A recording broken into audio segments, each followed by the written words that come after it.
ಸನಾತನ ಧರ್ಮ ಅನ್ನೋದು ಇಡೀ ವಿಶ್ವದಲ್ಲಿ ಹುಟ್ಟಿದೆ ನಮ್ಮ ಭಾರತ ದೇಶದಲ್ಲಿ. ಬೇರೆ ಯಾವ ದೇಶದಲ್ಲೂ ಇಲ್ಲ. ಬಟ್ ಇವಾಗ ನಮ್ಮ ಹಿಂದೂ ಧರ್ಮ ಆಗಲಿ ಅಂದರೆ ಸನಾತನ ಧರ್ಮ ಆಗಲಿ ಭಾಳ ದೌರ್ಜನ್ಯಕ್ಕೆ ಒಳಪಡ್ತಾ ಇದೆ. ಸೆಕ್ಯುಲರ್ ಅನ್ನೋ ಹೆಸರಲ್ಲಿ ಭಾಳ ದೌರ್ಜನ್ಯಕ್ಕಾಗಿದೆ. ಸ್ವಲ್ಪ ಸ್ವಲ್ಪ ಸ್ವಲ್ಪ ಮಾಡ್ರೇಟ್ ಮಾಡಿ ಕೇಳ್ತೀನಿ. ಈ ಸೈನ್ಸ್ ವರ್ಸಸ್ ಸ್ಪಿರಿಚುಯಾಲಿಟಿ ಅನ್ನುವ ರೀತಿಯಲ್ಲಿ ಸನಾತನ ವರ್ಸಸ್ ಸೆಕ್ಯುಲರ್, ಹಾಗಾದರೆ ಸನಾತನ ಅನ್ನುವುದು ಸೆಕ್ಯುಲರ್ಗೆ ತದ್ವಿರುದ್ಧ. ನೋಡಿ, ಇದು ಪಾಯಿಂಟ್. ಸನಾತನ ಧರ್ಮ ಇವರಿಂದ ಸೆಕ್ಯುಲರಿಸಮ್ ಕಲಿಬೇಕಾ?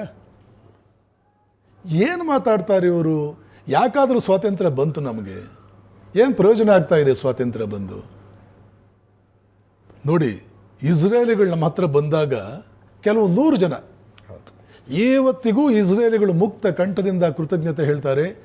ಭಾರತ ದೇಶವನ್ನು ಬಿಟ್ಟು ಬೇರೆ ಎಲ್ಲ ಕಡೆ ನಮಗೆ ಹಿಂಸೆ ಕೊಟ್ಟರು, ಎಕ್ಸ್ಪ್ಲಾಯ್ಟ್ ಮಾಡಿದ್ರು, ತೊಂದರೆ ಕೊಟ್ಟರು. ಭಾರತ ಮಾತ್ರ ನಮಗೆ ತೊಂದರೆ ಕೊಡಲಿಲ್ಲ.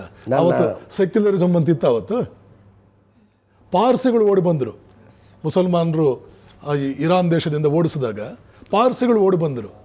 ಪಾರ್ಸಿಗಳು ಇವತ್ತು ಇಂಡಿಯಾನ ಯಾವ ಮಟ್ಟಕ್ಕೆ ಅಂತಂದರೆ, ಪಾರ್ಸಿಗಳೆಲ್ಲ ಬಂದರು. ಭಾಳ ಒಳ್ಳೆ ಘಟನೆ ಇದೆ ಅಲ್ಲಿ. ಆ ಪಾರ್ಸಿಗಳ ಗುರು ಈ ಇಂಡಿಯಾ ದೇಶದ ರಾಜನ ಹತ್ರ, ನಾವೆಲ್ಲ ಓಡಿ ಬಂದಿದ್ದೇವೆ, ನಮ್ಗೆ ಆಶ್ರಯ ಕೊಡಬೇಕು. ಏನು ಕೊಡಬೇಕು ಆಶ್ರಯ? ನಮ್ಮ ದೇವಸ್ಥಾನ ಕಟ್ಸ್ಕೊಡ್ಬೇಕು. ಕೊಟ್ಟೆ.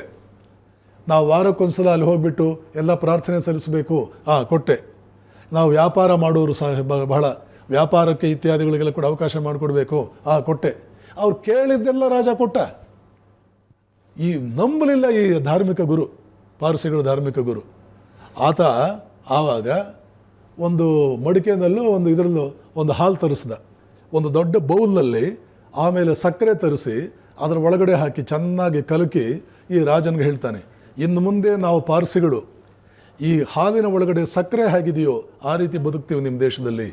ನಿಮ್ಮ ದೇಶವನ್ನು ಸಿಹಿ ಮಾಡ್ತೀವಿ, ಆದರೆ ನಾವು ಯಾರಿಗೂ ಕಾಣಿಸ್ಕೊಳ್ಳೋದೇ ಇಲ್ಲ.